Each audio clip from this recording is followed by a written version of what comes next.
And yes, well, you know the story, don't you? This is Metaworld News. I'd be forever grateful I never actually called it Metaverse News. That would be impossible these days, wouldn't it? Mm. Anyway, yes, Metaworld News, and I'm Mal Burns. Mal is the first name. Second name. That's a cheer for Mal Burns. Okay. Well, as I said, you can cheer for the Mal, but you forgot the Burns. No, 2 words, but what the point I was going to make, of course, is that on the interwebs, we're squashed. I hate being squashed, but ain't nothing I can do about it. So if you want to follow me on Twitter, you have to go to twitter.com/Malburns. No spaces, just MALBURNS. Oh dear, oh dear. And there's even another feed for Metaworld News, twitter.com, Metaworld News. 2 words squashed into one, inevitably, yet again. So between those two, how great fun.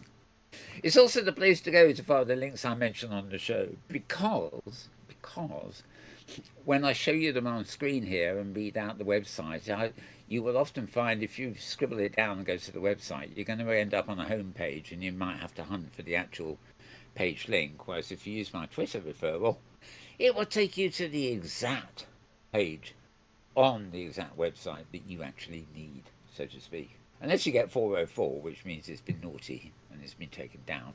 But that doesn't happen too often, I'm pleased to say. Watch out, Meta. Okay.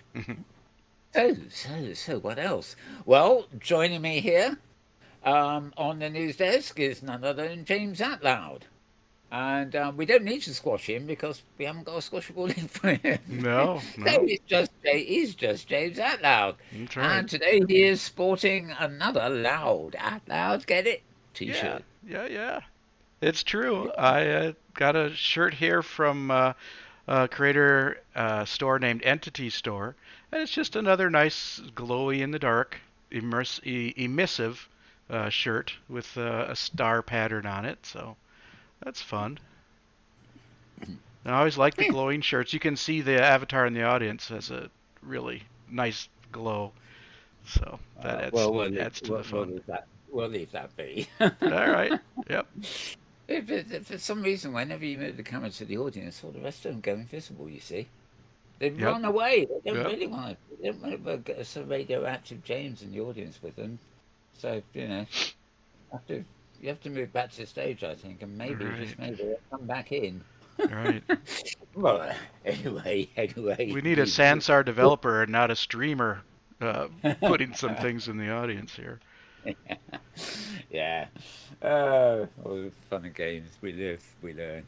Right, okay. Why have I got something called voice modifying desktop running? Well, it's on the other machine, so it probably doesn't matter. Right. I'm afraid I couldn't answer that.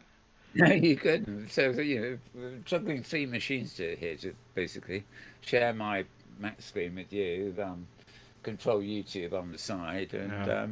hang out in Zanzibar on the other one.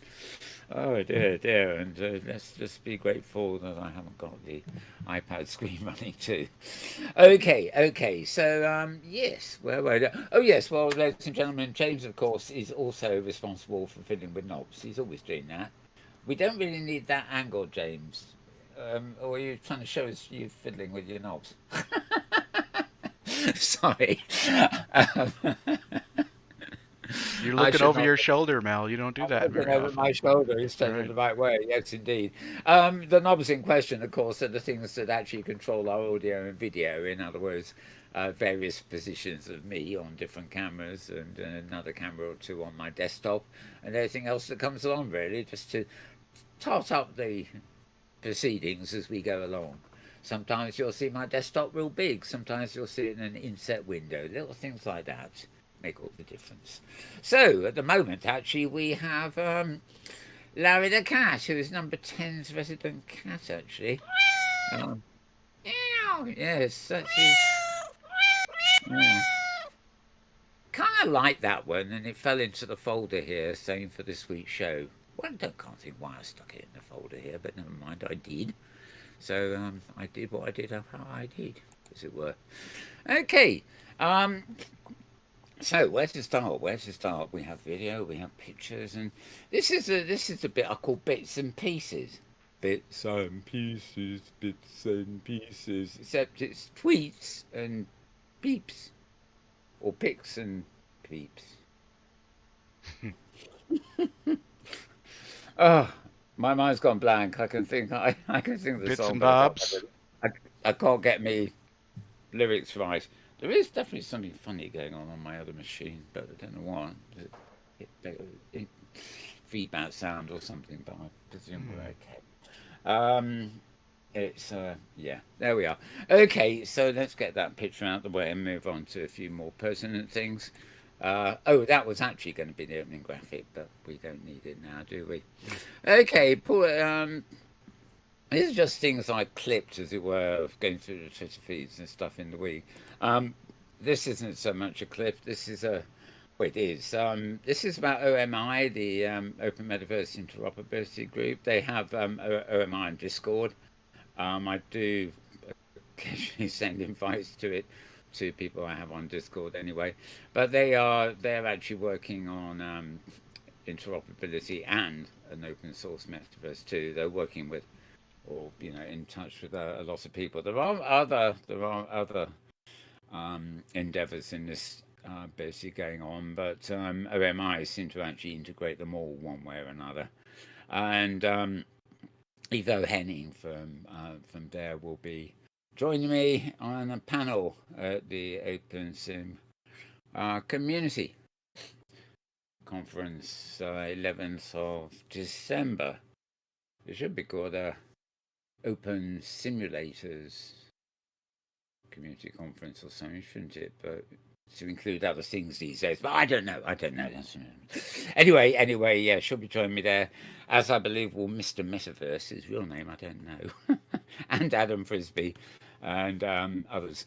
Yeah. So this next one, I know James will recognise. I clipped it from somewhere the other day. Oh yeah, as I said, 11th of December and 12th of December, the Open Community Conference is coming up. I found this picture. I presume it's okay to show you. It's just a list of the performers that will be happening on the Friday, which is the day before. Well, the day before the conference, and on Saturday evening after the conference proper, so to speak. I presume James might know more than I would here. But given the elaborate graphic here, I presume they're all confirmed. Well, I don't know that Dave's finalized it yet, but it should be close. Yeah, hey, it looks good anyway, And it right? looks good. Yep. Pretty little picturing there, right? Right. Okay, let's just see what we got here.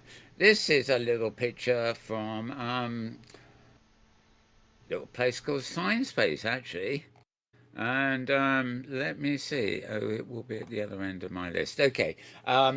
Actually, this is a PR. They're celebrating their fifth anniversary at the moment. Public one, anyway. And that's a PR picture they're putting out to sort of to say, our community is inclusive. So I guess the selection of avatars there is meant to imply inclusivity. Um, I'm not going to nitpick. I can't think of anything that's missing there. A suitable bunch of people there anyway, isn't it? So leave that for now. What else have I gotten? Oh, right. Some of the quotes we've got from this week. Formal proposal to the XR industry is that we start calling an interactive, non-gaming social 3D experience a verse.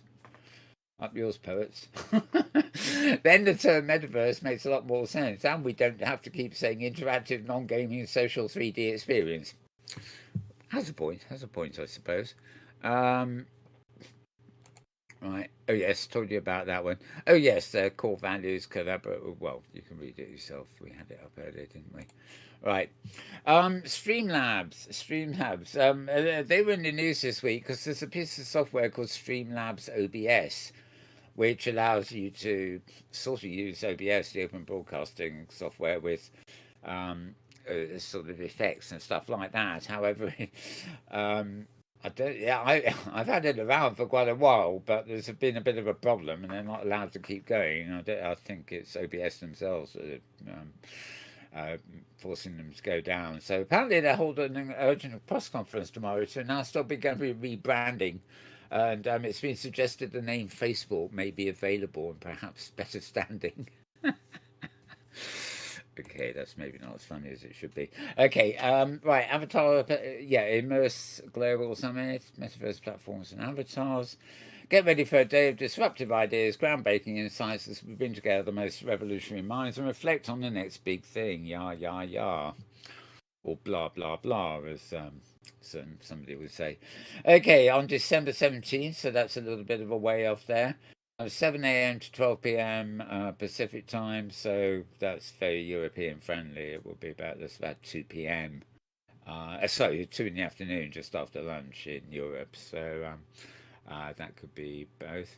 It's hosted by the VRAR Association, Immersive Global Summit Series. I think if you look through my feeds and stuff like that, you will see other notices about it. And you basically have to go to one of these sites where you register. Clearly, you can't click on the register button on my screenshot. It won't take you anywhere. It's like trying to click on a movie, thinking you're in world with the camera. Right. Okay. But announcements there. So that's about 3 weeks away yet. Anyway, but I thought it worth putting it up there. This one. What is this? Oh yeah.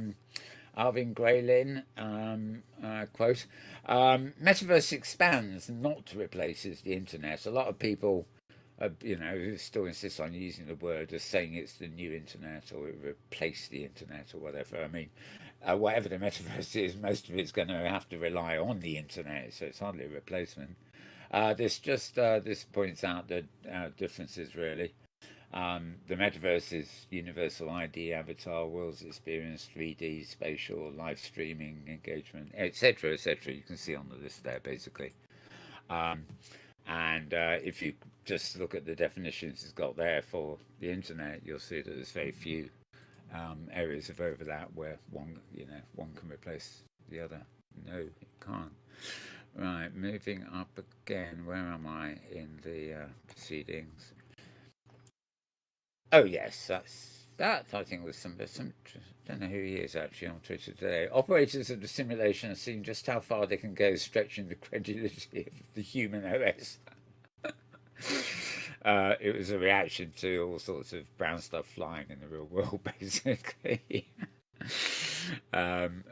Sort of safer indoors, and of course we can't go without a little bit of something about the God Emperor of whatever it's called.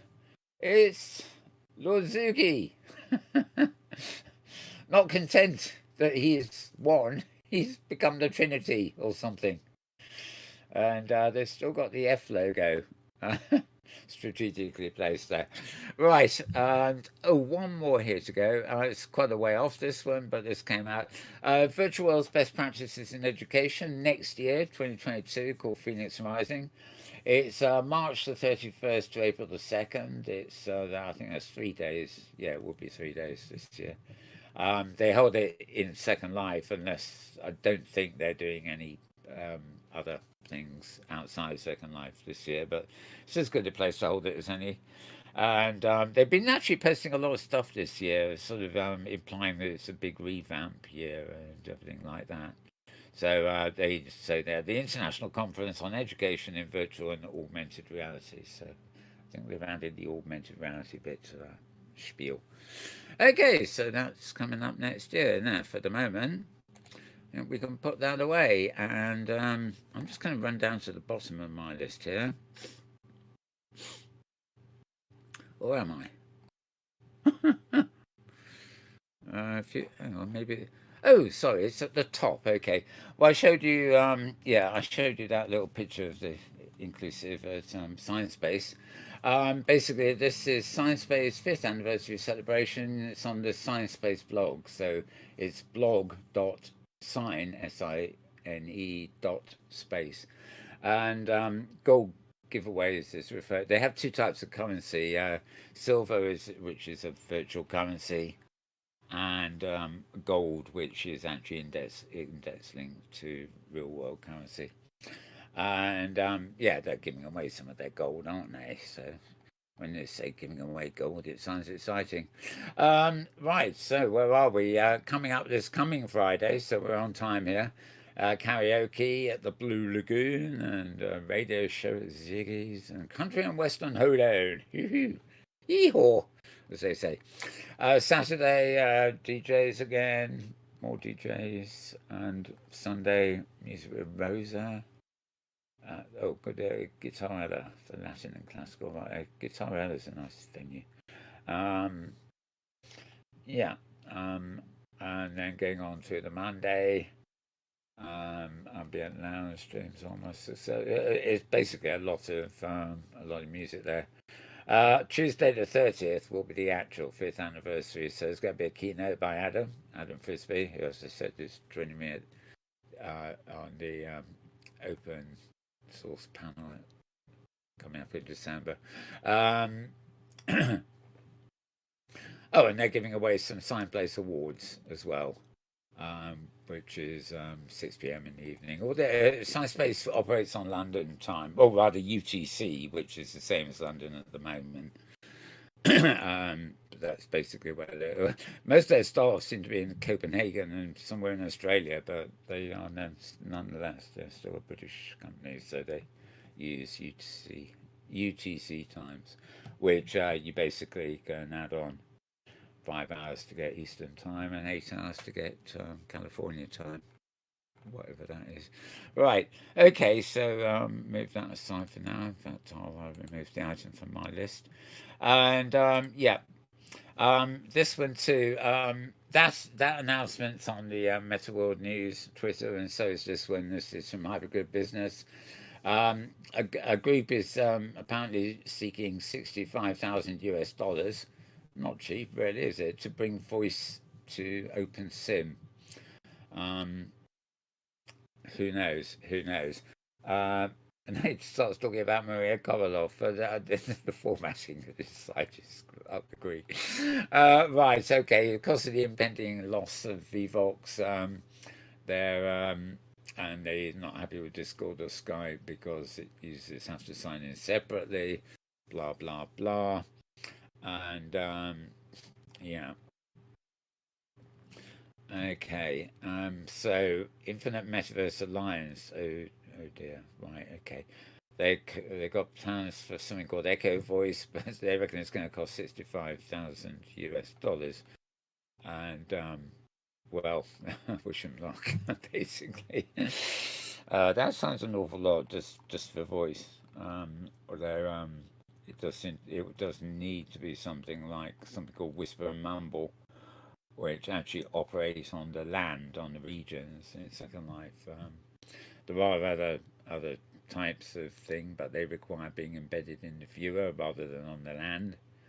And sort of OpenSim does not have its own viewer like Second Life. So if you did to go that way, you'd actually have to talk people like Firestorm and Kokua and all the rest of them into putting the code in their viewer as opposed to land. So it's we'll see anyway. And it needs hypergrid functional, and this is their GoFundMe video. We might as well play it while I'm here because I haven't got it anywhere else. So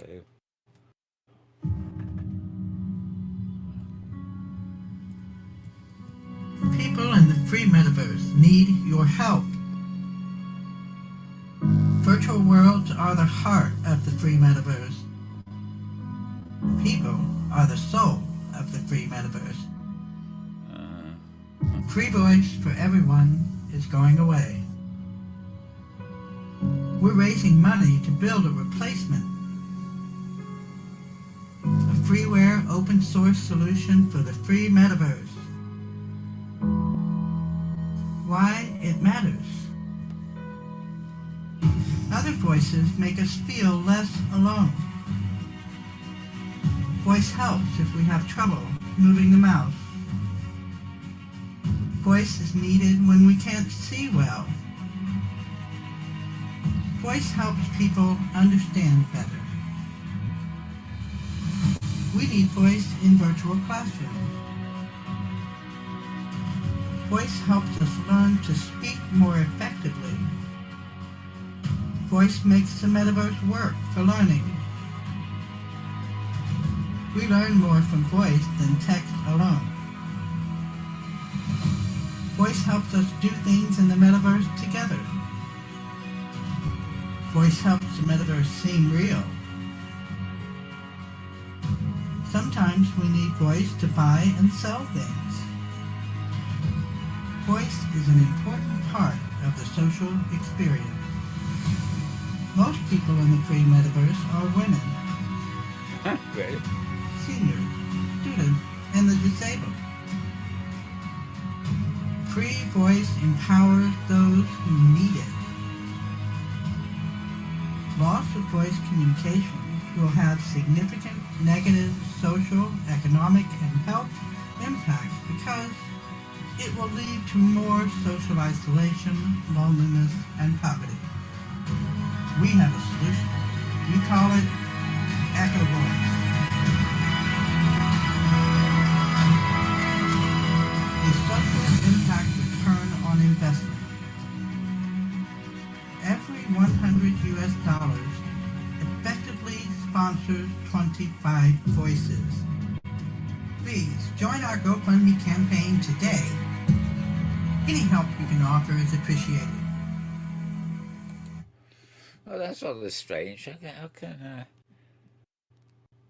it talks about an exact number of voices? I don't know. Anyway, that's our no doubt they'll be hearing more from them if they meet their campaign fund or whatever. Right, okay. We'll have more videos later. But meanwhile, I'm going to stick to our some of our link pages for now. And we're going to start where we normally start, actually, which is a blank grey screen. hello. That's not expected, right? No, it's not, is it? Let's have another go. Stop. Oh, gosh, come on, this is Safari. You should know how to. Oh, there we are. Right, There he okay. is. Cue the music. There we are. The Scar Ghost, otherwise known as Anthony Fitillo, or maybe I should put that should be the other way around, really, shouldn't it? Okay, this is the scarghost.com, indeed. SKARREDGHOST.com. And we start always here, the XR Week Peak, basically. This is his look back at the previous week and what happened then. And of course, he was at the Augmented World Expo the week before this. It's basically not the week just gone by for us, but the week gone by before that. And by the way, I forgot to mention, we are broadcasting live at this very moment on the 21st of November.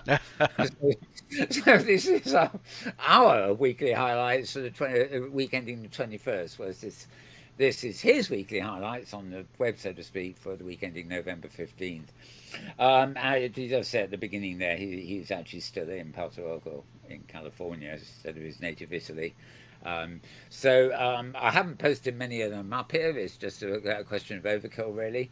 But it's well worth checking out scarghost.com anyway, because since this retrospective at the beginning of the week, he's actually posted quite a lot more posts, most of which are him reviewing pieces of hardware or software or things that he picked up or experienced at the AWE conference. So he's sort of busy catching up, having been very busy at the real thing, so to speak, last week. So make a note of scarghost.com is a good place to go and land for some great reviews from the point of view of the week, actually. Right, so let's bin that. Now, obviously, Facebook or Meta or Metaverses and all that crap, you can't keep them out of the news these days, unfortunately. But the backlash against Meta, Meta and the Metaverse and all this sort of stuff, it really does continue. And this is a piece in the New Statesman, and the author of this piece is Narula Yeah, no, so Herman, his first word, Narula. He's actually the CEO of Improbable Worlds, who yeah, used to run out of Cambridge here in the UK. They're now in London, but they provide a lot of backbone stuff for the most obvious are Hello Games, and their underlying technology is used for powering a lot of virtual worlds. Um, but he, amongst many others, has actually sort of gone to print in a fairly prominent paper, New Statesman, saying we must prevent Facebook from running the metaverse. And um, I mean, I should say, Improbable are not open source. They are a commercial company themselves these days, but they do come from that research background, I suppose, in the way that somebody like Linden Labs did. Um, and yeah, um, what they've developed, starting at Cambridge, was sort of ideally an open system. Even though I presume they see themselves as um, implementing some of that code. But anyway, the issue here anyway is was talking about the idea of the metaverse, uh, so to speak. They've been working on it for a long while. Um, Speaking in 2017, he said a persistent virtual world with enough people, millions of inhabitants playing, working, interacting, and being entertained would cease to become a game and become something more like a country.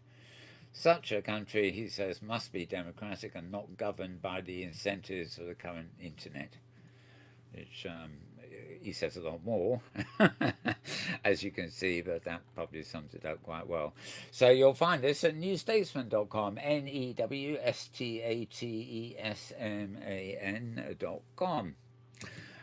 We move on to a site called The Register. Gosh golly. TheRegister.com. It started at Pixar Animation being the Pixar in question. Now it's the Apple Bat 3D file format viewed as HTML of the metaverse. Okay. Now the actual title of this article, when I posted it, was USD, not US dollar. I'll come to that in a minute. Format proposed as 3D standard for the metaverse, and NVIDIA are actually pushing it. It's actually a 30-year-old description language for the Internet of the Future, so called. And it stands for Universal Scene Description, not United States dollar, which is good, I suppose. And it was described as the HTML of 3D by the Vice President of Omniverse at NVIDIA. Um, Sounds like it's nearly as old as VRML, but it's certainly the file format is somewhat different. As you can see, it says so there. It's an open source file format too. So the fact that NVIDIA are now pushing it again as a description language for basically what used to maybe be called the metaverse. Quite important, really. I mean, there'll obviously presumably be limits as to the platforms that can actually support the file format. I mean, when you think of Second Life and older platforms, maybe even OpenSim, the fact this is an open source file format doesn't necessarily mean it will be supported by um, a platform whose technology isn't compatible, but it's fairly open. It can be adjusted. The idea is to share and reuse hundreds and thousands of 3D assets across virtual reality applications developed by multiple companies. And there was a discussion about this in a panel on Tuesday, which was actually at everybody. It's this conference season. It's really ridiculous. I know Nvidia had a micro conference too, and so several VR Days Europe, and oh, there've just been too many. I've given up trying to even get to half of them. There's you don't want it. I wish it would happen more the year round. Instead of coming to October and November, and you've got to toss a coin every day to see what conferences are on, and then choose which to go to, if any. I normally chicken out of all of them. Um, anyway, all about the file format there, and I'm going to click, take a bit of a liberty here, and okay, let's just see if it is there. Oh, there we are. Yeah. Okay, so okay, it's nearly 2 hours.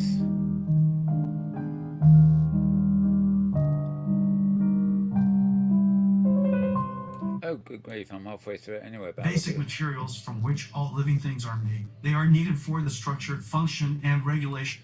Okay, right, I'll track that down later because I don't have it in my actual list. Anyway, if you go to this link, which is at nvidia.com, nvidia.com, then you'll better follow. Oh, hang on.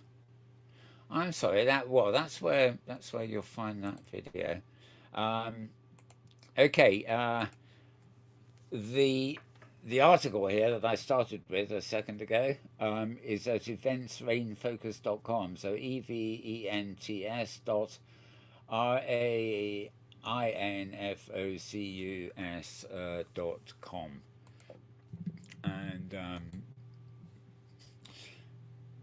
okay, and the announcement about the file format itself is where we started, and that's at theregister.com, THEREGISTER.com. And yeah, come back to that at some point. Not today, but another day. Right. Okay, Scar Ghost again, so cue the music. I did say it was a great site to go to for this, that, or other. And I haven't put all these reviews up here, but I did put this one up by the look of it. This is his hands-on with OVR technology made me smell in VR. Yeah, this is the good old smell-o-vision, although vision doesn't really have anything to do with it.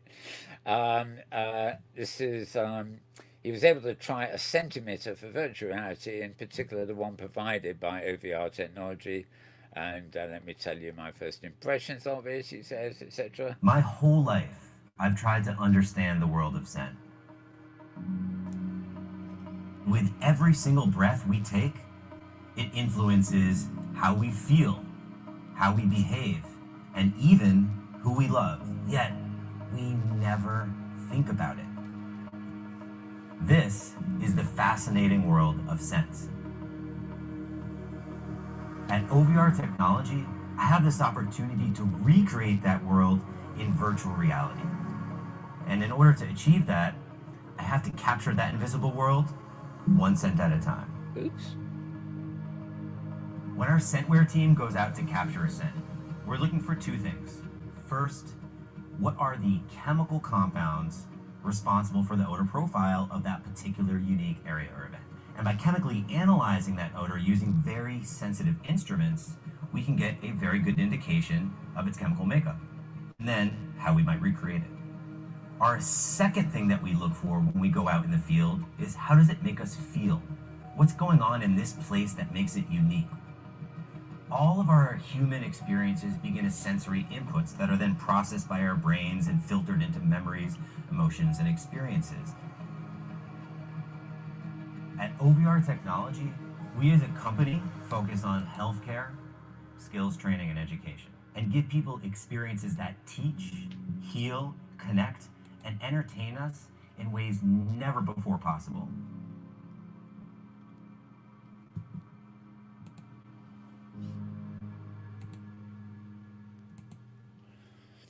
Okay, very good. As you can see, I was grabbing that to put it on the other list later. Right, okay, so scarghost.com, SKARREDGHOST.com. This year I can actually do some long websites.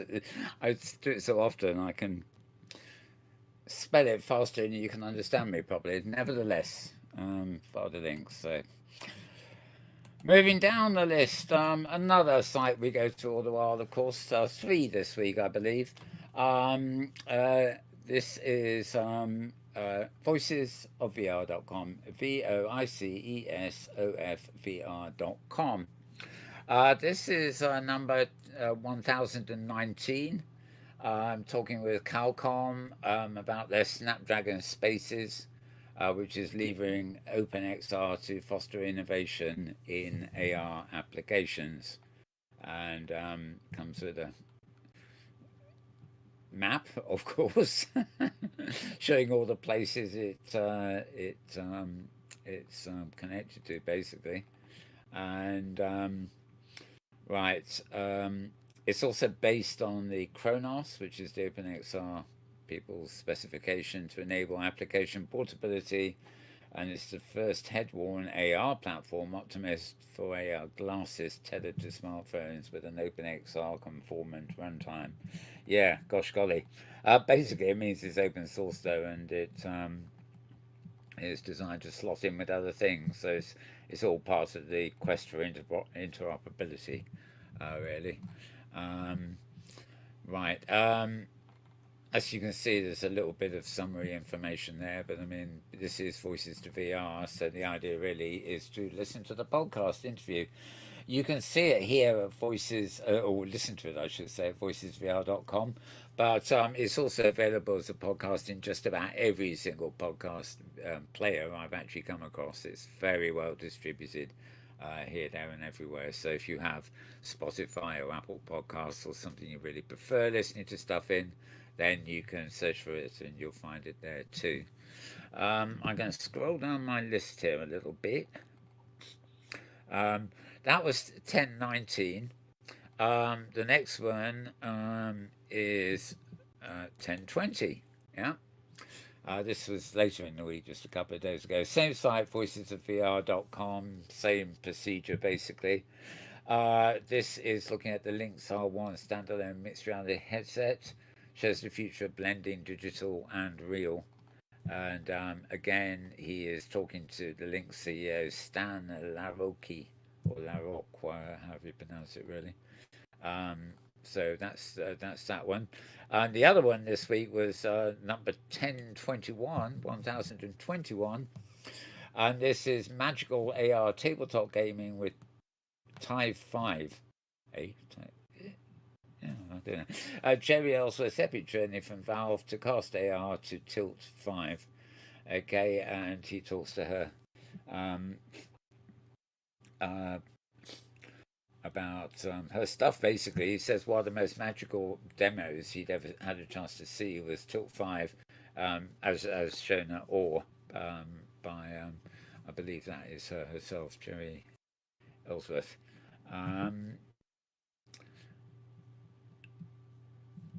Okay, she was at Valve, and okay, she's moved on to her own thing, Tilt 5, basically. But he seems, this is Kent By, of course. He seems very keen on that. So another must-have listen of the week, so to speak.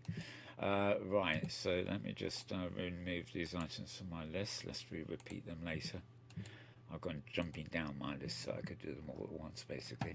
Okay, now we're moving on to PCgamer.com, PCGAMER.com. And interesting point, virtual worlds are already better than Metaverse will ever be. As you can see, what more perfect avatar could you want? What more perfect method of reading could you want? Oh dear, Howard the Duck, really, doesn't it? Okay, that image, actually, this is rather funny. That image is credited to Bernard Draxler, basically, at Linden Labs. Yeah, the metaverse is here. Listen to Zuckerberg for long enough, and you'd be convinced we're about to embark on the bold new virtual frontier, an unexplored realm of digital avatars waiting garish, non-functional. What's it? Non-functional trinket sneakers, holding business meetings on the surface of the moon using AR glasses. The metaverse is bullshit for many reasons. An ill-defined buzzword that attempts to encapsulate the worst parts of the internet in 2021. NFTs, cryptocurrencies, ever-present adverts, and rampant privacy concerns. At its core, there are a handful of tech billionaires seeking to recreate the virtual online worlds of Snow Crash, Ready Player One, and The Matrix. A wholly digital world where you can be anything, do anything, and engage in an entirely new and rampant form of consumerism. Hold on, Zuckerberg. That's Second Life. What you're asking for is Second Life. Okay, and it goes on. Enter the Matrix, in this case Linden Lab. And this was pertinent to me. I'm going to avoid the rabbit hole here, but I was talking to Dr. Fran, who some of you may know, in the aftermath of the All Conference. I was trying to get her to come somewhere, and she said, "No, I'm in Sansar here, and we're doing a talk. I was there earlier, but they're just talking stuff that we talked about 20 years ago in ironically Second Life." And I mentioned that to Rosedale again as another in Vibella earlier in the week, because he knows her too, and saying, sort of, this platform you created, it's still, is where we did all that stuff long before, you go to Awe and now they're talking about avatar identity and communications, all the sorts of bits and pieces of how to make this sort of stuff run. And we did it in Second Life already. And, the discussion is old as the dogs. Why they're just, these are things of debates. It's all been fashed out already. We don't need conferences like all with people who are new to the thing to actually start asking the same old questions. You'd think the organisers of something like all would realise that, most of their attendees are what you might call the converted. So why you want to have panels where newbies are trying to preach the converted is anybody's guess. No, I'm not saying there weren't some good panels there, but I'm just saying, there was this sort of irony that both Dr. Fran and I noticed independently that we were listening to. We just felt we'd heard this, not argument, but discussion before. And, there's just nothing new. Second Life really was a prototype, and, it was very small. But, there's lots of people. They're a microcosm of the real world. Anything a metaverse ultimately, if that's the word we're going to use, would be. Anyway, so I think this particular article was rather spot on here. And so, as I say, it's a pcgamer.com, pcgamer.com. Moving on from that one. Okay, this is something called Jacob in Mag company, and needless to say that that's a good job we don't have cathode ray tubes screens anymore, or mine will break every day with pictures like this. JACOBINMAG.com, jacobinmag.com, I guess. And Facebook's metaverse must be stopped. Another obvious opinion piece. Opinion that most of the world seems to, except Zuckerberg, seems to agree with.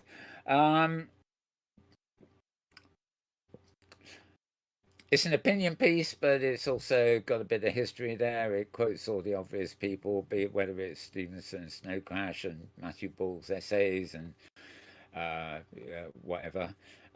They seem to be more aware of things like Fortnite and Epic Games and stuff, and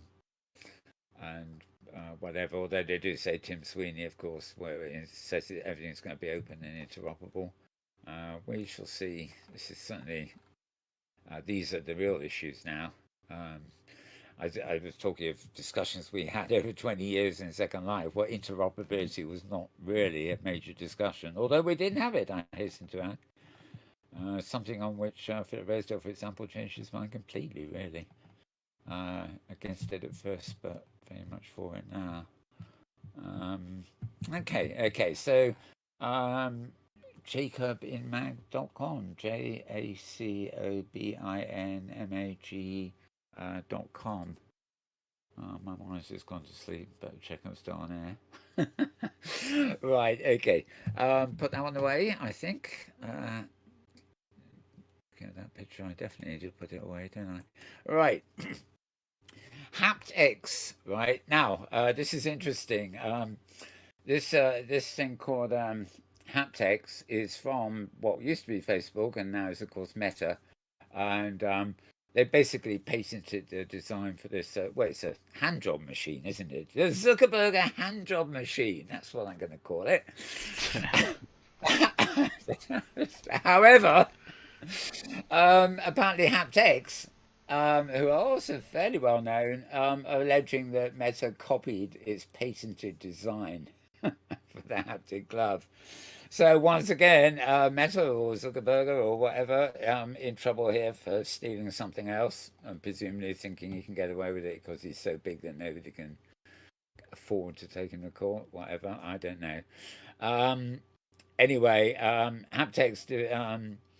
Their inflation-based system is for professional clients rather than consumers. Zuckerberg has really basically taken the same thing and pitched it for consumers, but etc. So a bit about the accusations there, and also the history of the whole thing. Um, Meta has been accused of unfairly competing against VR software developers by cloning their products while limiting access to the Quest platform. Um, this situation, however, is slightly different because Haptics is accusing Meta of direct patent infringement, something that could potentially lead to major legal action. Okay, so that post is at theverge.com, and a familiar site, theverge.com. And with that, we'll move on. One that isn't about Facebook. That's good. Okay, virtual visas. Barbados says it's open. The first one is still about the M word. Set to open the first metaverse embassy. Well, um, I think they say that's a file photo showing Barbados, and it looks like a badly painted advert for Pirates of the Caribbean or something. I don't know. Anyway, the Caribbean nation of Barbados has laid claim to establishing what it says will be the first diplomatic embassy in the metaverse and virtual reality version of the internet, blah, blah. I think they got a lot of this wrong, but what they do have is hidden in this information, basically. Is I mean, Barbados being an island is obviously under threat environmentally and stuff, but when you've got a small nation, the idea of putting everything online, but more importantly, putting everything online in 3D, is actually a hell of a lot more practical than we're a big nation, you know. Um, it's like, say you've got a group of islands and they run so, like in Britain here, the Sicily Islands off our coast to the west, And they didn't even get broadband for ages because they had to trail fibre optics under the Gulf Stream, and they ended up recycling the British telecom line to Spain or something and just dragging it to a new position, because it was only the European community that made them do it, because there's only a few small population there, whatever.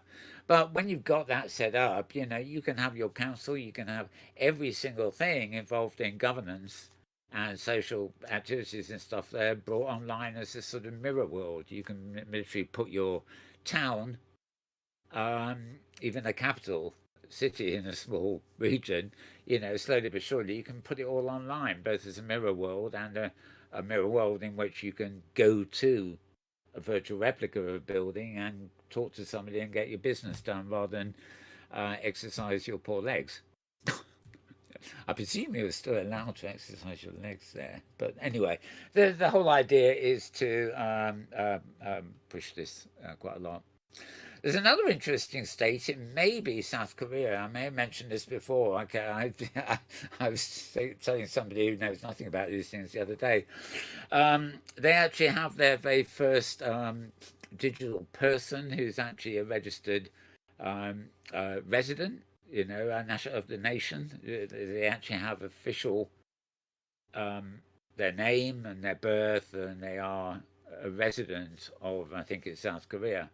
But they're actually an AI and a robot, and apparently it's pretty advanced because she's been complaining recently that well, get this, she wants a baby. Yes, you heard me. She wants a baby. She now knows all about babies. She doesn't seem to have clicked that her robot anatomy might not be suited to producing such a thing. Anyway, well, who knows? Who knows? A couple of robots getting it together and making another robot. I mean, I read a novel once, which the intro sequence was just that, and I gave it away, and I've long since wanted to get that back. But no, I think it was called The Clockmaker or something rather odd. But anyway, I'm going off track again. Anyway, read all about Barbados getting its first virtual embassy is what I would call it. And this is at techsplore.com, techxplore.com. And moving on down, another prestigious site, it's theeconomist.com. Just as it's written on screen there, it's gone away now there. Right, economist.com. And they have an article there called Don't Mock the Metaverse. It's already here. It's just not evenly distributed. And it's, I don't know, the... Leaders. The future of the internet. Don't. Okay, it's 4 minutes, but it's essentially...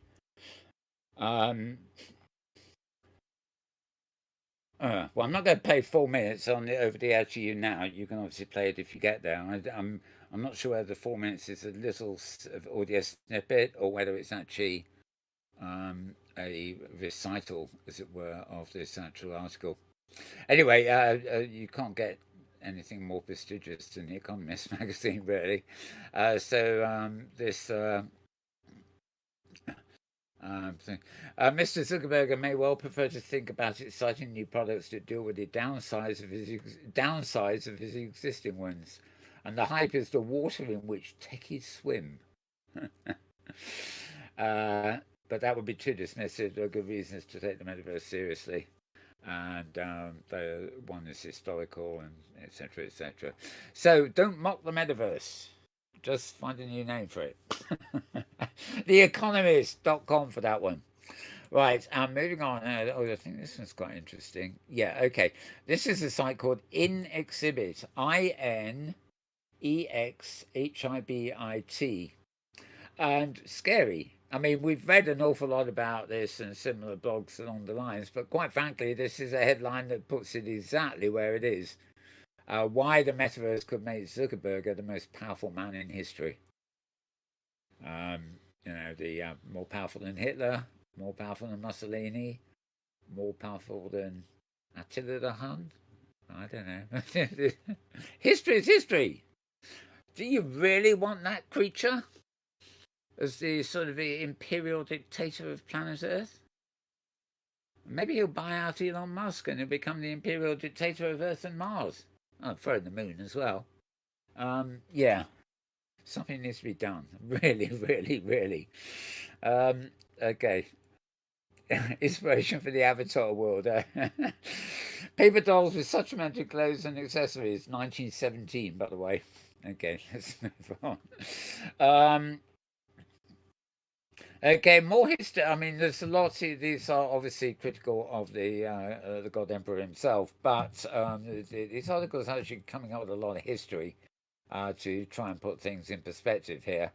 The unfolding of personal computers, the internet, e-commerce, smartphones, social media, etc. And let's see. The replacement of physical space with digital space has also led to a substantial dematerialization of many of the things we use, from newspapers to games, photographs, and even money. And nobody really wants to go back to when they had to queue up at the bank to pay a bill or drive for an hour just to get a prescription, etc. So anyway, this is quite a long piece, I have to add. I'm not really that sure. Well, there's a lot here. It's a good article. I don't know if I've ever come across this site InExhibit before, but they've done very well with this piece. InExhibit.com. So moving down. Okay. Now, I mentioned OMI earlier, but there's also OMA, which is the Open Meta Association, and they've I've never figured. I'm not quite sure what a DOAO is. I should know, but I always blank on this when it comes up. Um, I always think of it as like proposals. Focusing on catalyzing the movement for an open metaverse, and they reckon its value. Now, this isn't like a commercial, building a commercial metaverse that will be worth 100 million US dollars. They reckon the value of an open metaverse to society, if you like, would be $100 million easily. So this is in Switzerland.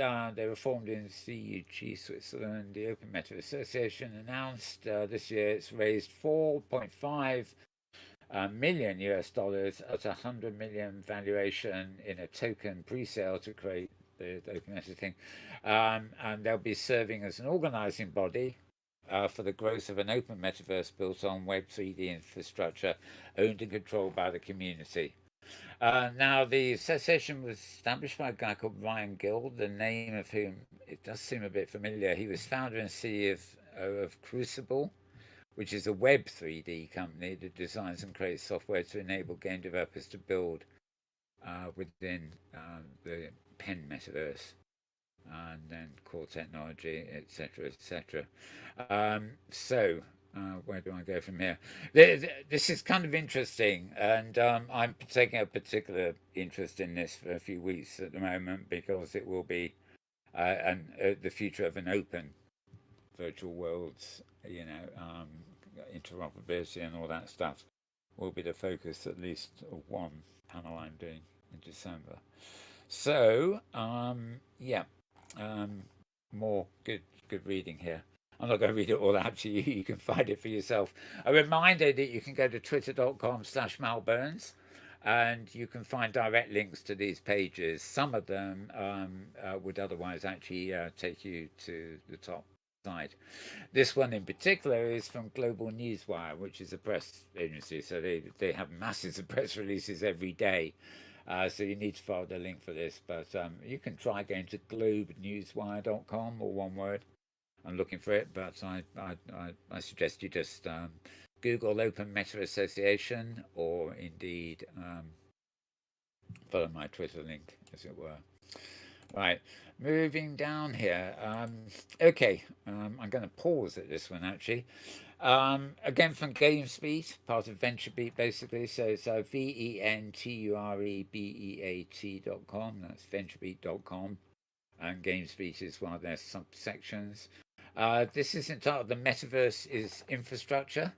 Again, it's talking about the ways and work. This has come from Subspace, which is another site publishing a lot of written material these days. Metaverse is not an application that runs on top of a service. It's not a world and it's not a game. It's the next iteration of the internet that supports real-time experiences. It's down to infrastructure. You get all these different interpretations, and even the more serious ones like this, they're all coming at it from slightly different angles. It's almost so it's like you've got a big ball called a metaverse there, and everybody's searching around to find a bit to, with a pin that they can prick the outside of the ball and create their own entrance, and then they write all about that's their way in infrastructure, and interactivity is somebody else's way in, and whatever. So there's a whole lot of different elements of thought and philosophy that can go into all this, so they're all worth kind of reading. I'm just going to have to get used to the fact that this metaverse word is not going to go away very quickly, although I suspect it might fade eventually, when people realise nobody actually knows what the hell it is. Okay, accelerating the metaverse, the M word. You'll find this, as I said, at venturebeat.com, and this basically is talking about it all being infrastructure. I must say I make judgment calls on some of this stuff based on how many people retweeted it, and a lot of people did retweet this one, so there you go. Right, remove the item. Okay, well, we're going to have a little break here now, because I thought rather before I run out of web links. We'll come back to the last few, shortly. But in the meantime, I think we'll toss up our things here by going to the Department of Video. And I've just got a few videos that I've downloaded in the week as opposed to YouTube links, that mostly via Twitter and conference sites and stuff. So I forget, because I put them in a playlist, I can't tell which is which, but here we go. All complex things start simple, and that's where we start. The universe is big, really big. You just won't believe how vastly, hugely, mind-bogglingly big it is. Our desire to learn has brought us a wealth of knowledge about the world we live in, and drove us to study it in even greater detail for millennia. Thanks to the works of the great thinkers of the past and present, you can now sit back comfortably and enjoy the marvelous journey that's about to begin. Welcome to Neos, the Universe.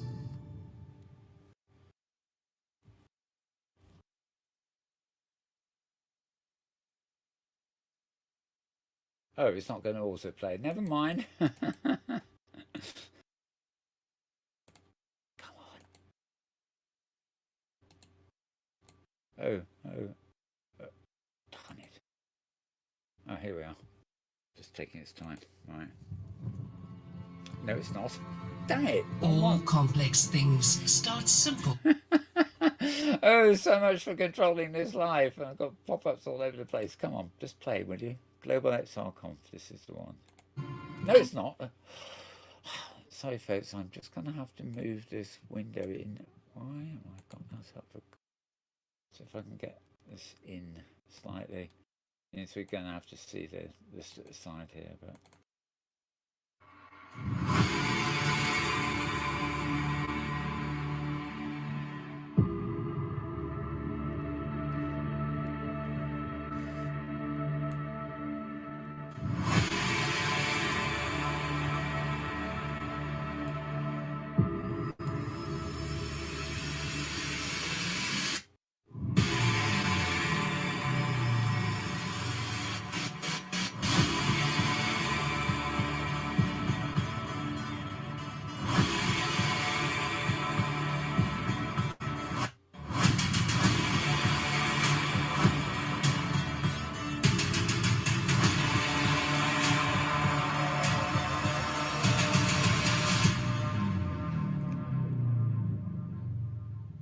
So that, as it is, about a week's time, actually. That's for this one.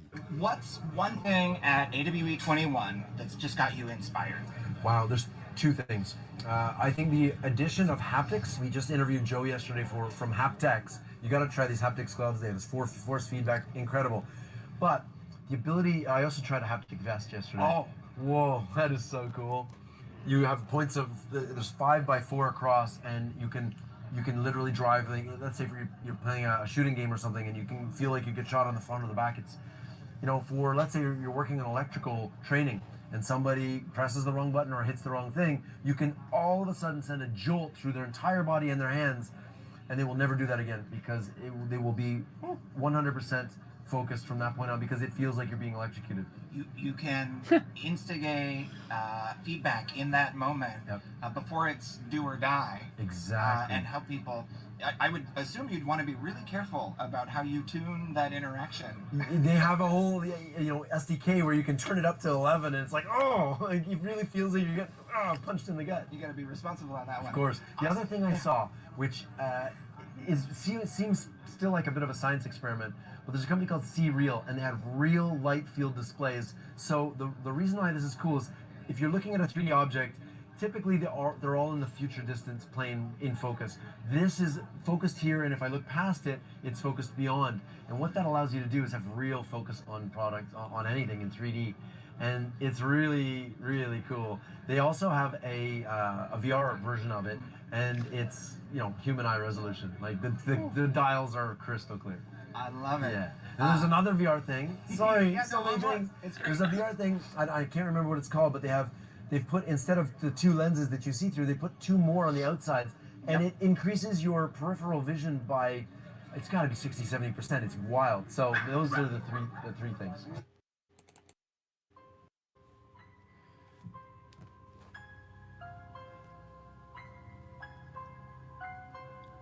Greetings, curious one. Today, I have a story for you.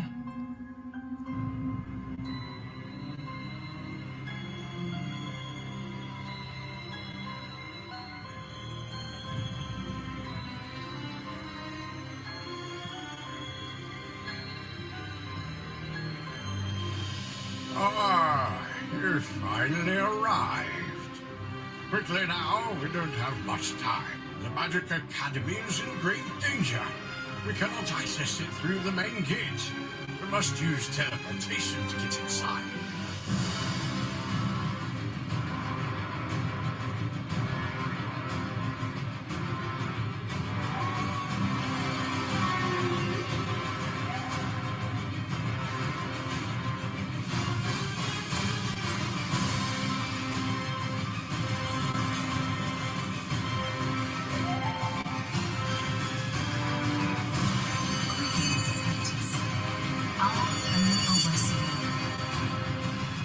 Hang on tight. The cauldron will make haste. Hey, worms, watch out.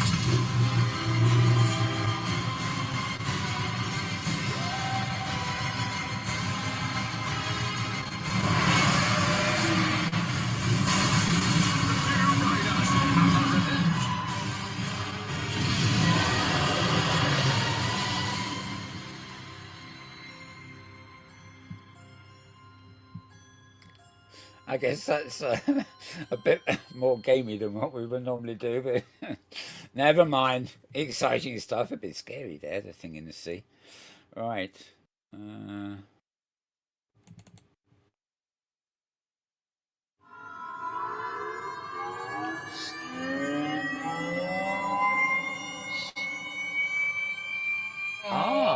know what this is.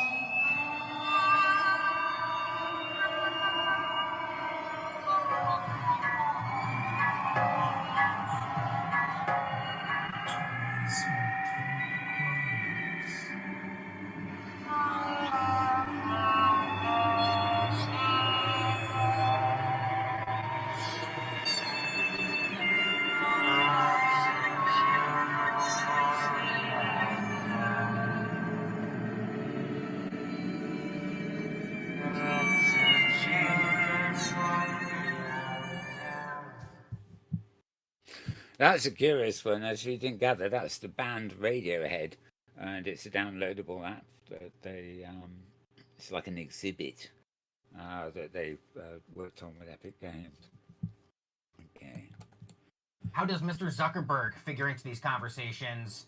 And is Facebook trying to position itself as being like the leader of all these metaverse conversations, or name change or not, are they just going to be another one of many players in the space, you think? Yeah, I will tell you that the day he changed the name from Facebook to Meta, I felt like my phone was going to melt. So it was quite interesting. They will be a player. They will be, a player. What I do tell people is that they're very focused on augmented reality and virtual reality. And as it currently stands, Facebook as a company does not have all the enabling technologies to enable the future of the internet or enable that metaverse that many of us talk about.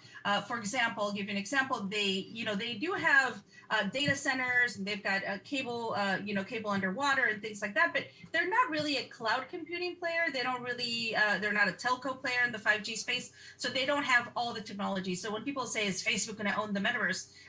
And in its current state, it cannot. There are too many enabling technologies that need to be in place for the metaverse to happen. They don't have, they're not a big player in everyone. But they are a big player when it comes to hardware, the Oculus hardware, the glasses they're developing, the virtual worlds that they're working. Some of the acquisitions they've done are really interesting, like Crata, which is like a mini Roblox. And then you've got, Within, which is a virtual reality exercise acquisition they just did. So yeah, they're trying to stake their claim, as many of the other companies are as well.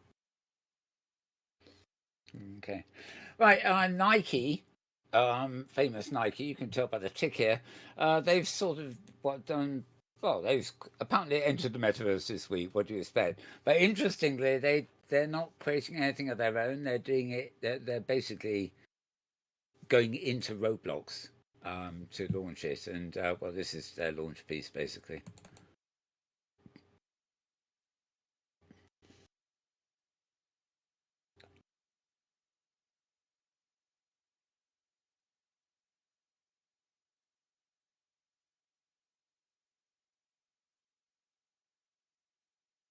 And it's not you, and it's not me. There genuinely was no sound on that one. It was you embedded with something else, I believe. Right, I'm not going to play the whole of this last one. It's 9 minutes long, but it's actually um, uh, well, you see, it's about treatment of elderly using virtuality.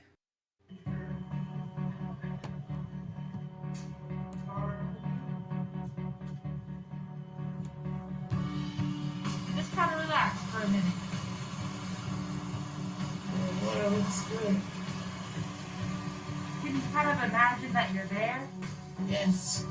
These older generations aren't always paid the attention that they deserve, or given that respect, or given the care that they really need.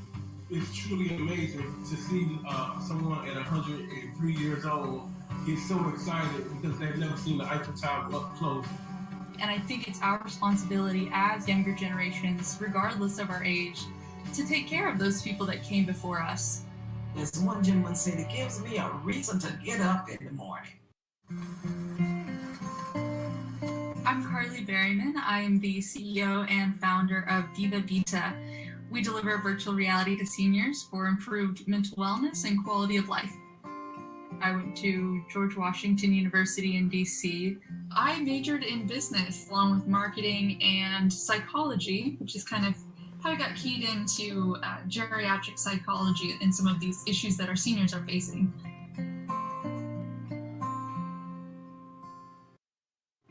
I began Viva Vita after experiences with my own grandmother. Granny is a big part of my life and that of my siblings and my parents. Granny, she's quiet, but she loves to travel in a different world. Before COVID, she loved to take road trips to national parks and state parks. There was definitely one moment that I remember very clearly. She said something like, some days I'm not sure why I even bother getting up out of bed because I know I have nothing going on. It was with a half-hearted laugh afterwards, but it was very illuminating and it really shook me awake. Sometimes we just don't hear their voices and we don't do enough to support these older generations. So we've worked on that in a variety of ways, and one of the tools that we started implementing and utilizing was virtual reality. And for my grandmother, it just gave her a way to continue to travel and connect with the world. And it was a great activity that she could do from her home. Right, well, as I said, I'm not going to play you a whole 10 minutes of that, but it's a lovely little documentary. I'm not sure where I have it around, so I can use it again in full if I need to, but you get the idea, and yeah, it's heartwarming kind of stuff there, really. Right, that's it for the video portion. Well, the offline videos. I've got more coming up, of course, in the Mastodon stream. I've got in our YouTube chat, actually, we've got Marcus Llewellyn yet again. You say, you've got an audience, how can I get tickets? What's the name of, where are we, James? It's Lalab1, LLAB1? Yeah, Loud Lab 1, yeah. Yep. I can send him a link. Okay, we've also got Thursday here. Thursday member. In the chat? Yeah, she's waving to Marcus, not to me. Shame on you. But yeah, basically we're in Sansar. We're in Sansar and we're at Loud Lab 1 is the name of the studio we're in. Anyway, yeah. Marcus says the music for Global XR conference sounds like they're declaring war. Probably are. Anyway, and Thursday says haptic gloves sounds like something you could only buy in a specialized shop. And Marcus replies, then Thursday says, probably with a prescription. Yeah, well, come on.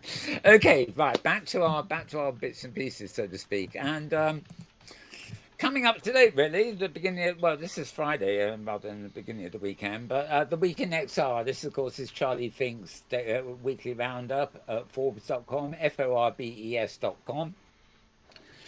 And he's talking mostly about Ultra Leap's 82 million series round and Social VR getting another 57 million and Real being here. But basically, it's a sort of roundup. Probably much the same as stuff I've already covered, though there are things that Charlie obviously, interested in hardware like Oculus 2 and stuff. He covers stuff there that I really wouldn't as a rule. And this one's good. We're coming to this in a minute, though. Chemical haptics to apply to your skin. Right, if you think the hand job machine is fun, wait till you come to the chemical haptics, guys. In a minute. Right. Anyway, so that's Charlie Fink's roundup. I do know that yet again, the Week in XR YouTube from Charlie and his partner hasn't arrived again this week, and maybe they're just forgetting to post it, and it comes up a couple of days later. So we'll have to see. But we don't actually have that video clip for this week, so. Never mind. But you can get this roundup at Forbes.com, Forbes.com. A reminder that if you follow me on Twitter, you can get direct links to the actual pages where, Forbes.com, for example, is a very big site. So this particular piece from Charlie may not be obvious on the front page, so you can get to it directly via my Twitter feed. Right, so moving on here, arpost.co. This is one of those odd ones. It's not .com, it's .co. arpost.co. And this is also looking at VR in senior living communities for Alzheimer's Awareness Month, which it is, by the way. There are a number of XR apps and platforms out there promising to gauge and improve user cognition. Two perennial favourites are targeted at these age groups most at risk of experiencing complications due to Alzheimer's. Rendeavor and Mind VR. Mind in their case is spelled MYND. They're talking about this. You can get Rendeavor in your local library. That sounds an interesting idea. I don't know, not my local library, I can assure you. Right. I'm wondering. Okay, now I think this is completely separate from that video I picked up somewhere else, actually.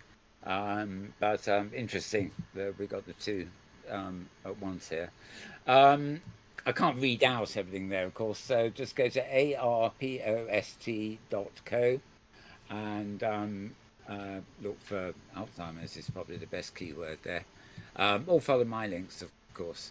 Right, the Dean Beat, we're back to venturebeat.com again. Building the metaverse for free. Now, this again is that is Jensen Huang, the chap in the middle there. And he is what is he? He's an NVIDIA guy. That's right. And talking about building the infrastructure for free. Let's see. Okay. It doesn't seem like nearly a year ago, but GamesBeat did actually have a conference thing earlier in this year. Called Into the Metaverse. They had the GamesBeat conference and they had a whole section called Into the Metaverse. The pandemic was still at its height then, as if it isn't now, but so they were really putting a lot into it, and they're obviously going to continue that this year. Into the Metaverse 2 will be taking place from 25th to 27th of January this coming thing. You can click through to find out more about the event there.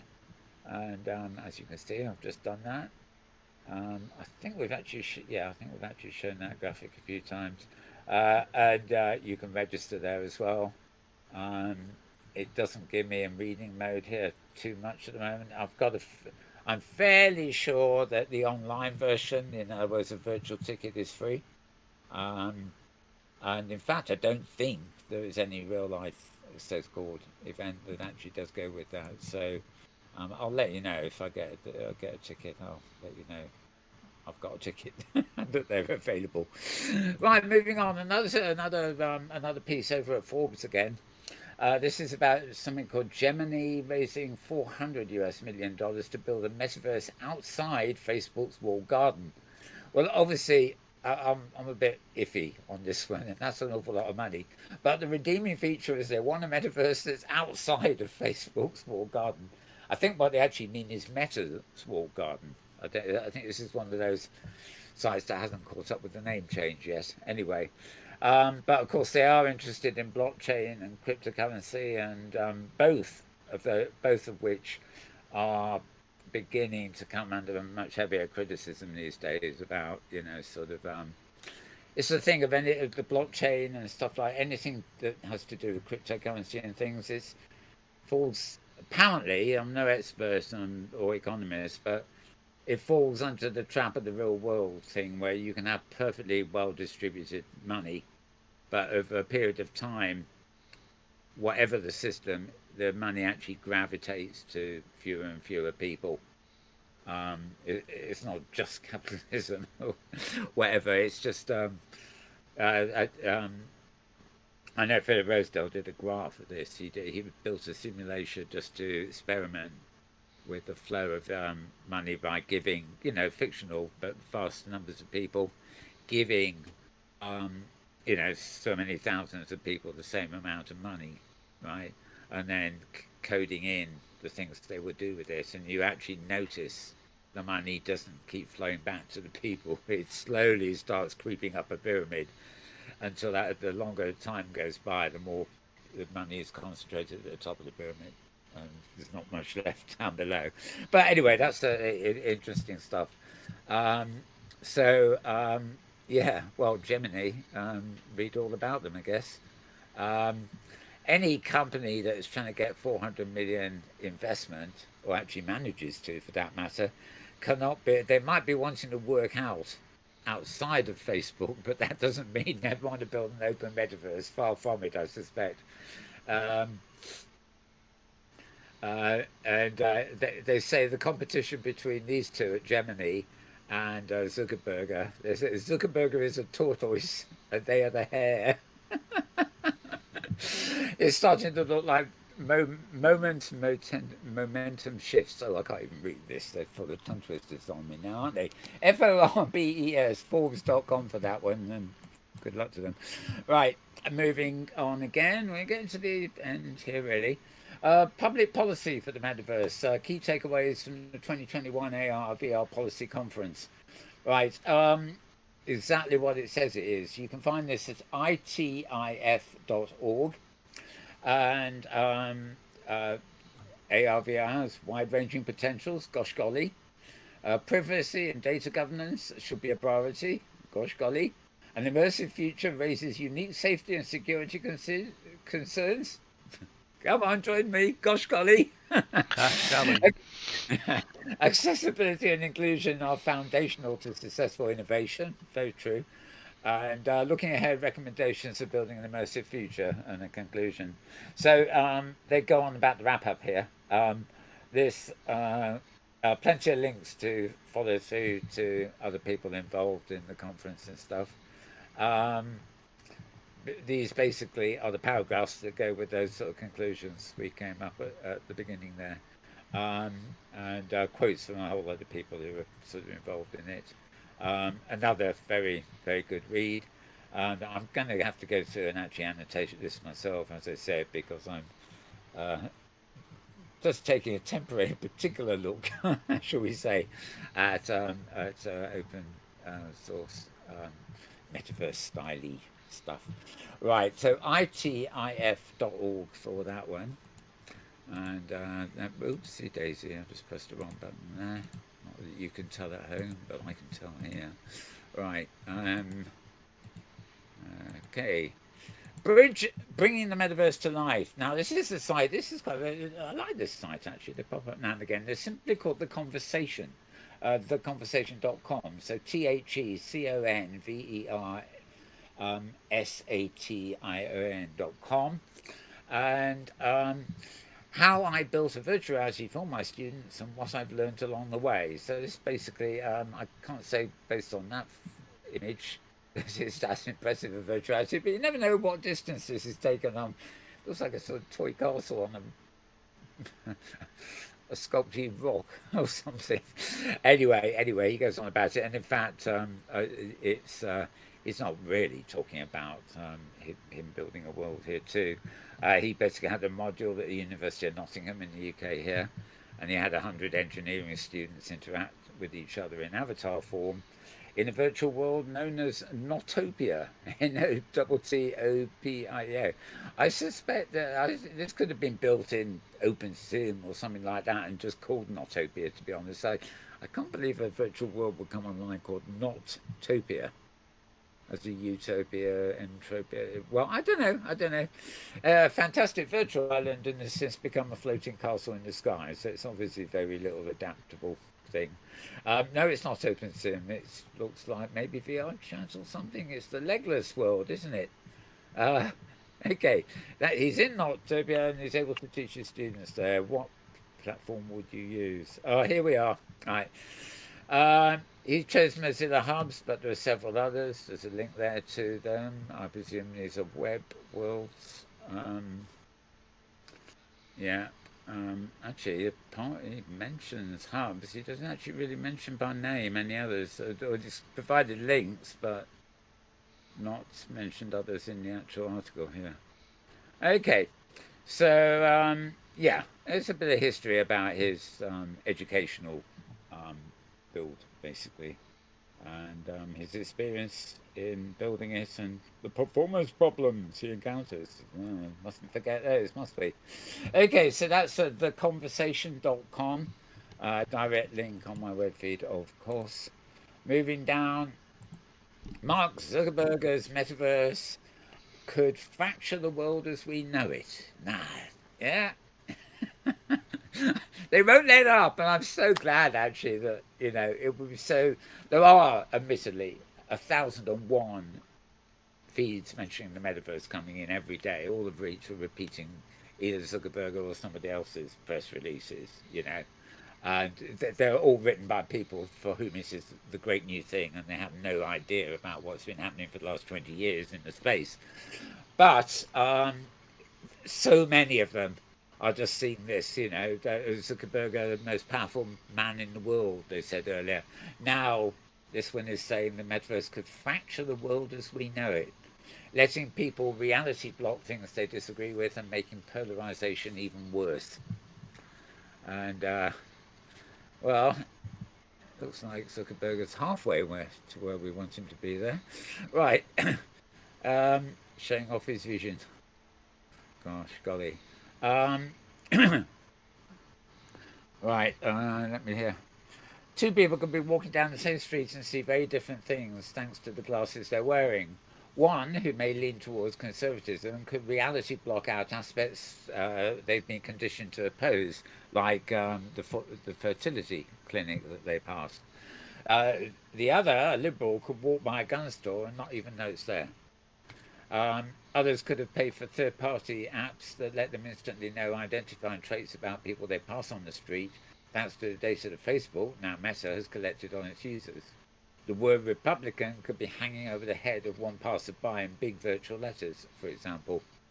I think you can see where that's going, and not very pleasant place. Quite a short article there, but putting the point rather well. So Zuckerberg can fracture the world as we know it. Yes, indeed he can. Let's eat him alive, shall we? Right. Put that one away. Can't wait to put that one away. And here, the dreaded F word again. Facebook is quietly buying up the metaverse. Yeah, Zuckerberg wants a new monopoly, blah, blah, blah, blah. Talk about the obvious, but you know how many people don't know this? I was speaking to personal people, nothing to do with the metaverse. I know on, I think it was, Facebook Messenger. And I said, when you started using Messenger, did you know it was owned by Facebook? And they said, no. Huh? Yeah. Somebody sent them a link to get Messenger. And if you can log into Messenger apparently without a Facebook account, although it gives you one by default, so to speak. And there's the old adage from many years ago when somebody was talking to kids, about, what they were doing and sort of what they look for on the internet. And the kids said, oh, we don't use the internet, we use Facebook. As if Facebook wasn't the internet.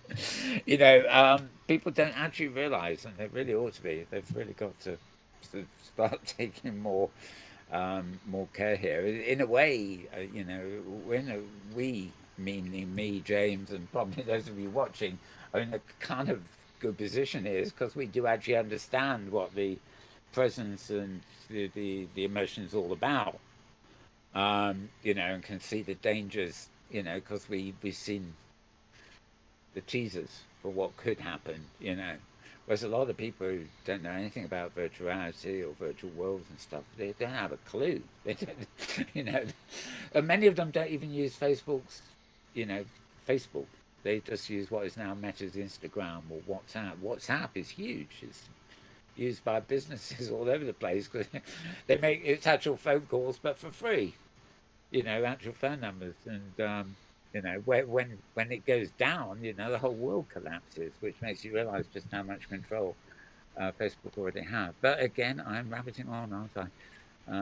Not without due cause. Anyway, this article is at vox.com, vox.com, and quite a big read on that one too. My final actual web article for this week is I forget the hand machine or whatever. The future of immersive VR could be chemical haptics, which are applied to your skin. Well, you saw earlier on the chap, it was Scar Ghost, who was reviewing the smell, the thing where they're mixing all the substrates of chemicals to create, four master chemicals, like four master printing inks, that will create any smell you actually need by mixing them in different quantities. And anyway, researchers at the University of Chicago are going a step further by simulating physical sensations using chemicals applied to your skin. Now, at the moment, this is fairly basic. I mean, you can think of it this way. Forget the chemicals for a minute. Just think of tactile sensations. If you're walking around on a nice sunny beach in virtual reality, nice and hot and sunny and whatever, it applies, some tactical thing can apply heat to your wrists or something, just enough heat to make you think it's warmer, feel warm, and then you suddenly find yourself, in the Arctic, and it applies cold, right? So you get these midway sensations, not to mention the smells. But this thing is very, very different. I think I had this picture up last week actually from somewhere else, or I was using it somewhere else anyway. This system can deliver chemicals into the cheeks, which is directly under the headset. And there's behind the headset, there's a microcontroller with a pump and the chemical reservoirs. That's where the chemicals are kept. There's another system here where chemicals are delivered into the forearm through this self-contained wearable device. Now, I can't easily blow up that picture, unfortunately. You have to come here and read it. But it's more interfacing, I mean, in the space of a couple of weeks here, we've got the tactile hands, that's real hardware, but we've got sense, and we've got haptics applied to your skin here, and we actually have heat sensors, in other words, or not heat, heat sensors, but also artificial heat and cold. So, really, really taking the whole thing way beyond sound and vision. And, they haven't got taste worked out, although some people do reckon you can just tie a bag of sweets under your chin and eat them eat the appropriate taste when you need it. That's called feeding, by the way. Something a lot of virtuality people neglect, at least for long periods of time, and drink and stuff like that. But there's certainly the smell and the touch really seem to be making inroads here. So really, I think taste is probably one of the few actual senses we won't really have yet. Anyway, you can find this at digitaltrends.com, digitaltrends.com. And with that, I'm moving straight on to my subsidiary feed at Mastodon. This is where I basically collect interesting videos of the week. They're all vaguely related. These get pushed through to Twitter anyway, so you can find them there. But if you just want the videos, you can go to mastodon.social. It's mastodon, mastodon.social, and then slash, and then the @ symbol, Metaworld. And yeah. So what we got this week?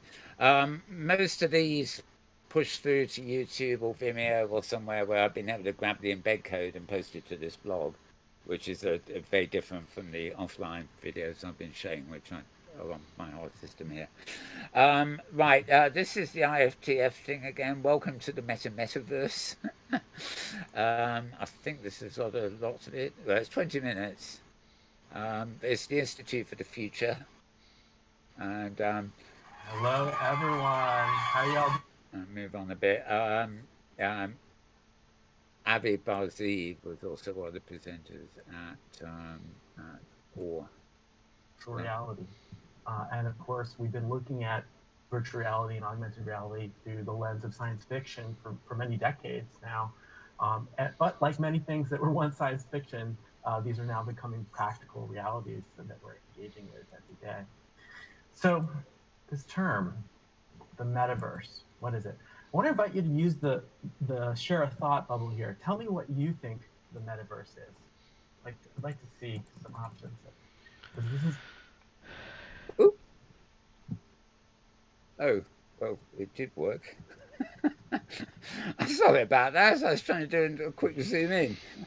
Okay, right. Okay, that was that one there. What else we got? Okay, this is Chief Ideas Officer at the Bureau of Bright Ideas. This is actually design writer Doug Thompson. Many of you hardcore people may know from Second Life Days and Metanomics. Basically, he is talking about future humans here. Today, we welcome Doug Thompson to this episode of the Future Humans 3.0 podcast show. Doug is the CEO and Chief Ideas Officer of the Bureau of Bright Ideas, which is the strategic agency for the metaverse. Doug is also the publisher of Out of Scope newsletter, of which he has written several intriguing thought pieces on the open metaverse, amongst a myriad of other futuristic topics. As a serial entrepreneur, he has launched or helped to launch dozens of products or platforms for companies such as Sony Entertainment. He's been quoted in several major business publications such as Forbes, Business Insider, Apple Insider, amongst others. And this is just a brief insight into a long list of accomplishments. It's like where there's challenges as a creative, and that has expedited all of this. How do I present myself across a whole bunch of different platforms? So I like what Crucible is doing. I like their mission, but it's also just a cool group of people. And isn't that the amazing thing about this area? Yes. Is the people. I mean, the energy of the people sharing links, sharing an idea, gets these incredible conversations going, whether it's in Discord, Telegram, Twitter. And I don't know, I just find you can have healthy, productive, positive dialogues. And it's just it's just an amazing industry to be in. Okay, that's actually 50 minutes long, so it's all kind of rather interesting. I'm going to just try and reset my down to the size I really want it. Instead of blowing it all up in our faces there. No, that's not right. We want it 125 will do. Okay. Right, moving back up. Okay, so that was Doug Thompson, otherwise known as Design Writer. 50-minute chat there. Very interesting. He's very active these days on Twitter and in Discord channels too. Okay, this is a recap of the Augmented World Expo. I'm not sure who this bloke is, to be honest, but it was quite interesting. Folks, welcome to another VR video, and it's also an future state. There's probably I think there's not much other than him talking. I want to shout out to Tony Vitillo, or Scarred Ghost, as you may know him. Basically some guys' actual roundup of all the people there and what was happening. Very useful actually, because I was only had a virtual ticket, which got me into the main auditorium. I couldn't go to any of the side events. They weren't actually set up with a virtual bit. They will be online later. They were being filmed, but it meant I missed people like Tish Shoes and Philip Rosedale and a few people that I would like to have seen but weren't on the main stage. But yeah, because it's a multi-track event. Most people know what happened on the main stage, but having somebody like this trying to do a roundup of just about everything you can come across is quite useful. Right, the VR verse. All right, episode 2. Oh, that's a bit miniature, isn't it?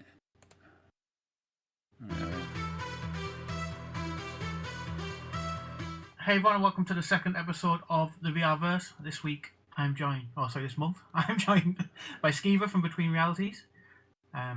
We'll get a little introduction to what he does and how we got into VR. So, you want to first explain what you do in VR? I know you do a lot. So, okay, but that's a good enough introduction. It's actually 1 hour and 2 minutes, and it's described as part 1 of episode 2. So I presume there was actually a part 2 of episode 2 somewhere.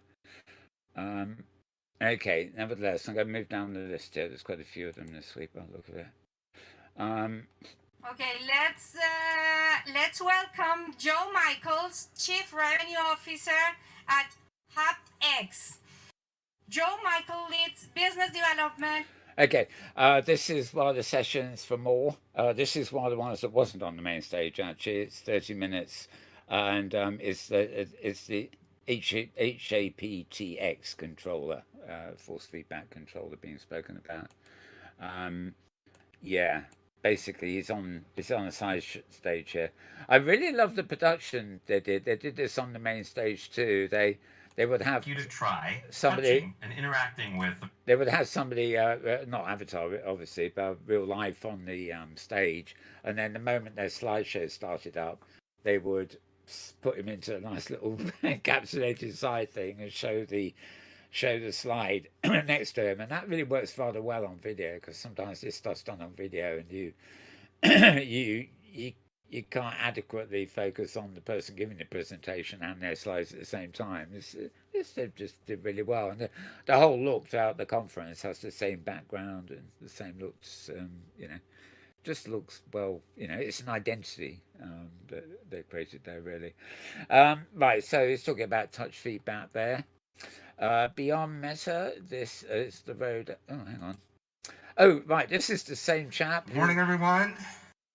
Who we saw in another clip above. For real, this is Our actually next session is what makes AR special. We have Avi Varziv with us. Who's the print.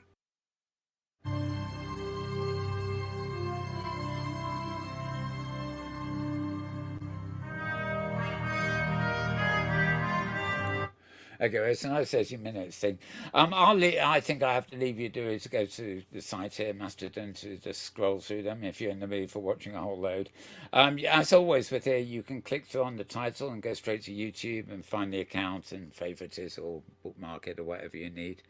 Okay, what else have we got here? We've got how to get most people into the metaverse. This is all citizens of the world, as it were, citizens of the metaverse would interact, virtually with communities, and with one big difference, though, I say the real metaverse, just like in the physical world, only can really become real and meaningful to us when we actually have a stake in it, right? And that's what makes it real. If we don't own a stake in it, just like in the physical world, then actually it's not really real. Okay, it's only 4 minutes, but I'm not going to I'm not going to play all their videos for them, even at 4 minutes. It's not fair to the person who's posted it, really. Okay, Digital Catapult. This was another event. This was an overview. Again, let me see. Okay, I think I showed this offline the other week. Digital Catapult is government-sponsored thing here in the UK that encourages, all this new technology type stuff and virtual worlds and things. And it basically just tells them what they're doing. Right, 5 days ago, that's still this week, isn't it? Right, here we go. Metaverse. My first question was, to what extent you think the growth you've seen is purely down to the ticker you have, META, as opposed to what's inside of it? I think what we're seeing is a broad-based understanding of the enormity of the metaverse as a theme. We certainly believe that this is a multi-decade transformation akin to the rise of the internet in the 80s and 90s, and then the advent and proliferation of the mobile internet in the 2000s and 2010s. Several weeks ago, general familiarity with this concept and the enormity of its value was generally low, and I think Mark Zuckerberg, among many other companies, Roblox, Unity, Facebook, have highlighted that. Right, we can get the gist of what he's saying there. That's a short one. It's only 5 minutes. And that, by the way, is Matthew Ball, who we've featured quite a few times in terms of some text pieces he's posted. But I think that's the first time I've ever seen anything with him live. See what he looks like, kind of thing. Right, and 6 days ago, now this one I think is for James too, actually. I think we included news of this last week, but we didn't actually have this clip at the time. This is 20 minutes, by the way, but I'm not going to play it, but I'll give you a vague hint of it. Hello?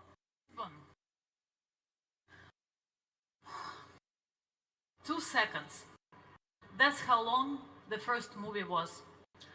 It's hard to believe it now, but it literally took a couple seconds and then a century of continuous innovation to kickstart a new form of art that would change our lives forever.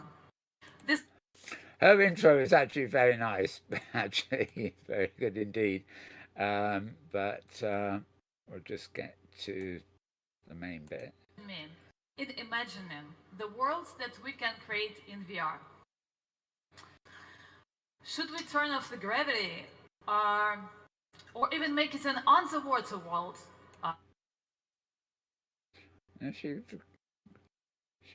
liked talking. Nice woman, actually. And compelling sound. Oh yeah, she's Cole Cox, of course, the DJ. And help You can see what's coming up from the text below. So this is a James. We're both fans of Jean-Michel. Sasha, are you talking to me about me behind my back? Well, we must confess that. I guess the cat is out of the box now, and the bag. I'd like to tell you how excited I am I'm super excited to get this partnership with Sensor of Galaxy and to explore all together the endless possibilities of sound and music in VR. And just like Sasha said, virtual reality is a blank canvas, and now and therefore it's a blessing for us artists. Right, well, I'm not going to spoil it. You can go and watch it either on my Mastodon feed there or via Twitter, or in fact just click through to YouTube, where it's actually hosted. I forget who's hosting it, mind you. Okay, what else have we got here? Oh, November 14th. Is that a week ago? Future. Right, okay. Something's gone wrong here. We haven't got Upload VR on the list to speak on, but we haven't got the Charlie Fiend didn't appear, but there's also another one that there's a new episode of Between Realities since that one, and I certainly sent them to this site. Whether the linking thing actually works, I may have to do some updating of that. So there are a couple of others which don't appear to have actually arrived there yet. A new Beyond Realities, and also the what's it? Download VR. Yeah, the Download VR is in the site VR download, right? VR download, that's it, and the site's just called Upload VR. That's right. So I'll have to dig those up and put them up. It'll probably be a few days late, or in time for next week. But with that, I'm pleased to say we're at the end of it. Actually, well, phew. Oh my! Well, how long have we been on this? Oh, we're 10 minutes short of 2 hours this week at least. Right, yeah, I'm pleased to see Marcus and Thursday chatting away. I'm mad here. There's been sticking in here. I can't look at it because I've been having my mind. I've been looking the other way. Is that hair or hair? What is it? I think Zuckerberg may create world. Thursday thinks Zuckerberg may create world peace. As we all unite in hating the impossibility. Right. To impose upon us. Sure. Oh, this goes TV. That's an optimistic way to look at it. Yeah, it's good to have a bit of optimism. Yay for Thursday. One of our audience there, for those who are wondering, and if you can make people feel warm by spraying something on their arm, is that the end of central heating as we know it? Absolutely. Marcus thinks I'm having a snack because he can hear crinkling. Well, I don't know what that's about. Oh, Thursday, I'm going with pork scratch. Oh, God. I don't eat anything to do with meat, and there's one thing I'm really disgusting: pork scratching. Okay.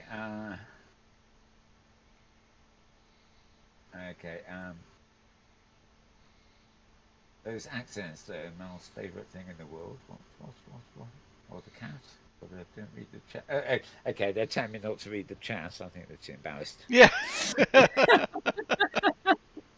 I would feel the same way, I think. Well, if you're embarrassed, don't chat. Yeah. I'm not gonna suggest that. Oh, I suppose embarrassed. Right, James. So, any closing thoughts from you on all that lot, really? No, not in particular. There's too many to remember. Really, Just too many to remember, right? Yeah. Right. Okay. So let me just flip back here. Oh yeah, reminder about virtual worlds, best practices in education, and the music events at OSCC. There you are, Marcus. Grabbed that from you the other day. I think it was the I grabbed it from. Yeah. And in case you missed it at the beginning,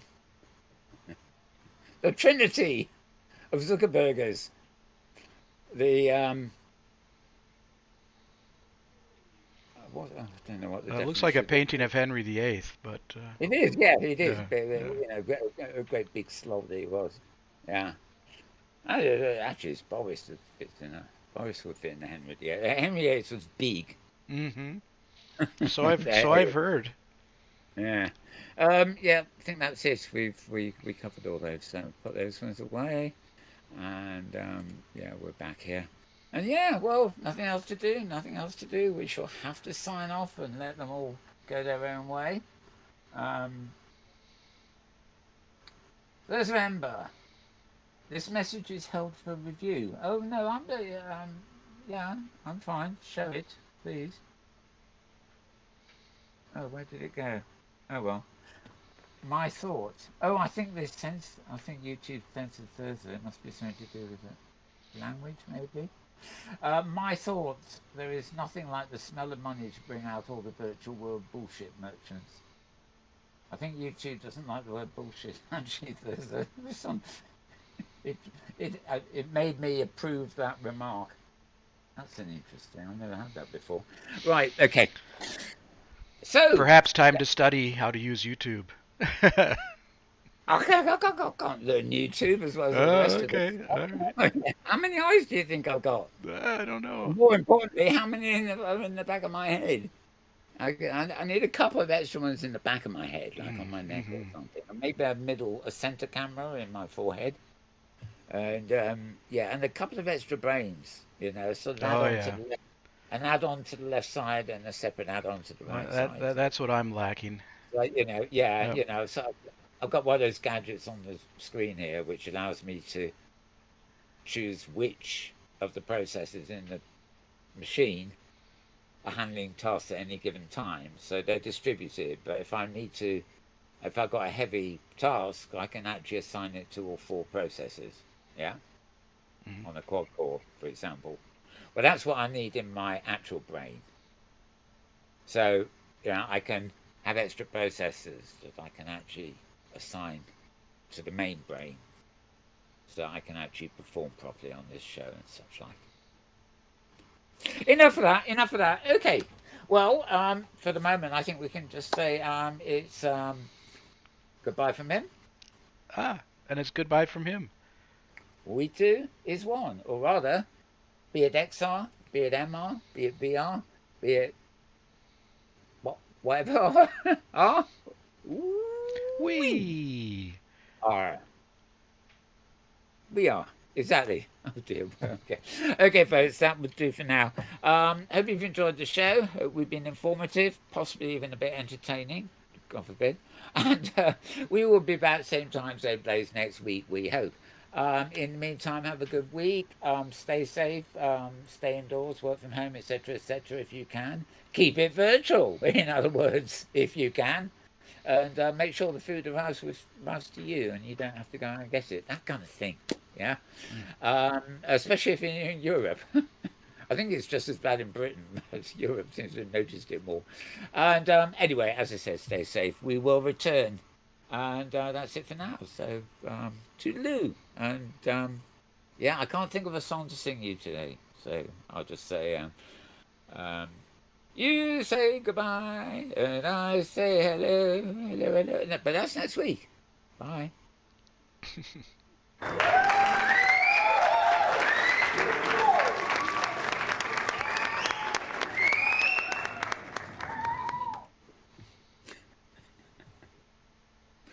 She did get a song out of me in the end.